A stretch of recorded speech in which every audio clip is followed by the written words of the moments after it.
In this video, we'll look at the WASSCE 2023 Core Mathematics, that is the Nigerian paper, question number 1A. It says that a car travels a distance of 112 kilometers at an average speed of 70 kilometers per hour. It then travels further for 60 kilometers at an average speed of 50 kilometers per hour. Calculate for the entire journey the total time taken. Before we start, if today is your first time on my students class channel, don't forget to subscribe and click the notification button so that you'll be promptly informed anytime we upload a new video.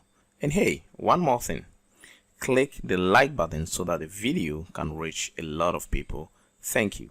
Now let's continue. So here, what we have to do first is to look at the variables we have here and what we've been asked to find. Of course, we've been asked to find time, and not just a single time. We've been asked to find the total time taken, and we have been given distance here, and we've also been given speed here.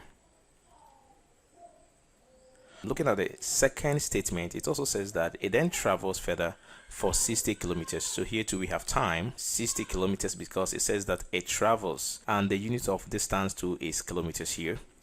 And it says that at an average speed of 50 kilometers per hour again. So that is also speed.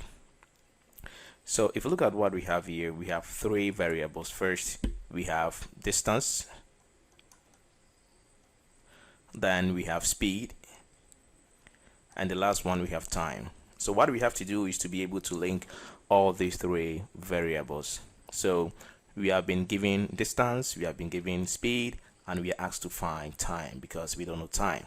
So because we have distance, speed, and time, we can bring the three together in a very simple equation. Of course, if you look at this very well, the unit for speed is kilometers per hour. Kilometers is distance and hour is time. So this tells us that speed is, distance over time. So what we're going to use here is to use the relation speed equals distance over time. If you look at the question, we have two separate phases. In the first phase, the car travels for 112 kilometers, that is 112 kilometers, and at a speed of 70 kilometers per hour. And if you look at the second one too, it says that it then travels further for 60 kilometers, and it did this at an average speed of 50 kilometers per hour. So you can see that the two are two separate phases. So let me say that let's S be speed. So these are the variables I want to use.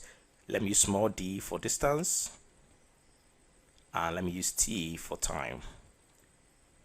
All right, so because it is in two phases, that is the first phase. So phase one, that is what I'm going to do. So let me write something small here. Phase one, I'm going to use this formula which connects speed to distance and time. So I will say speed 1 equals distance 1 over time 1. Okay, so that is the first time. And from the question, we have distance 1, d1, to be 112 kilometers. We have the speed 1 to be 70 kilometers per hour. The time 1 is not known, so that is what we are going to find. So I want to make t1 the subject, and it's very simple. t1 and s1 will interchange, so I'm going to have t1 equals d1 over s1. As simple as that. If you don't understand this, this is what I mean.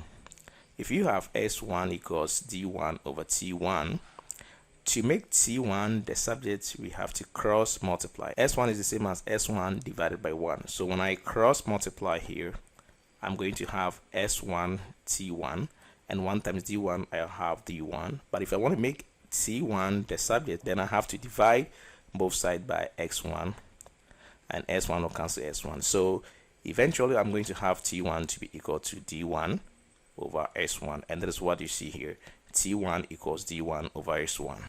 So this means t1 will be equal to d1 here is the distance, and that is 112. So we have 112 kilometers, and s1 is the speed. We have 70 kilometers per hour. So let us simplify this. So what is 112 divided by 70? That is 8 out of 5, and in decimal that is 1.6. So that is going to be 1.6 hours, because time is measured in hours. Of course, kilometers will cancel kilometers, so we will be left with only hours here. And of course, we will have something like 1 on h, and this will evaluate to just h. So time is measured in hours, and we have just 1.6 hours. Now the question does not say that we have to find the time for the first phase. It says that we have to find the time for the entire journey. So let us look at the second journey. Now it says that it then travels further for 60 kilometers. So the second journey, D2, was 60 kilometers and at an average speed of 50 kilometers per hour. So the speed, that is S2 was 50 kilometers per hour. So we are going to use the same relation, that is speed equals distance over time. And let me write this here. So speed equals distance over time. And of course, here we are going to say S2, that is the speed 2, equals the distance 2 divided by time 2 here. So of course, we don't know time 2. Time 2 is not known. So just like the first one that we did, we will make T2 the subjects and we will swap these two variables. So we have T2 equals D2 divided by S2. So T2 equals, so what do you think is D2 and what is S2? So we have the variables here.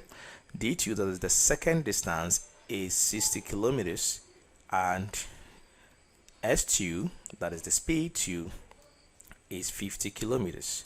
So 0 will cancel 0 and 5 goes into 6. How many times? Let's see here. 5 into 6, 5, 1, 5. We have 1 here, so we have 0.0, so it goes into 6 1.2 times, so we have 1.2, that is per hour, so we are going to have hours here. So what do you think is the total time that a car took to travel? Of course, it is going to be the total time taken. Total time is going to be the first time, that is the T1, and the time 2, and T1 is 1.6 hours and T2 is 1.2 hours. So the total time is 2.8 hours, and that is the correct answer.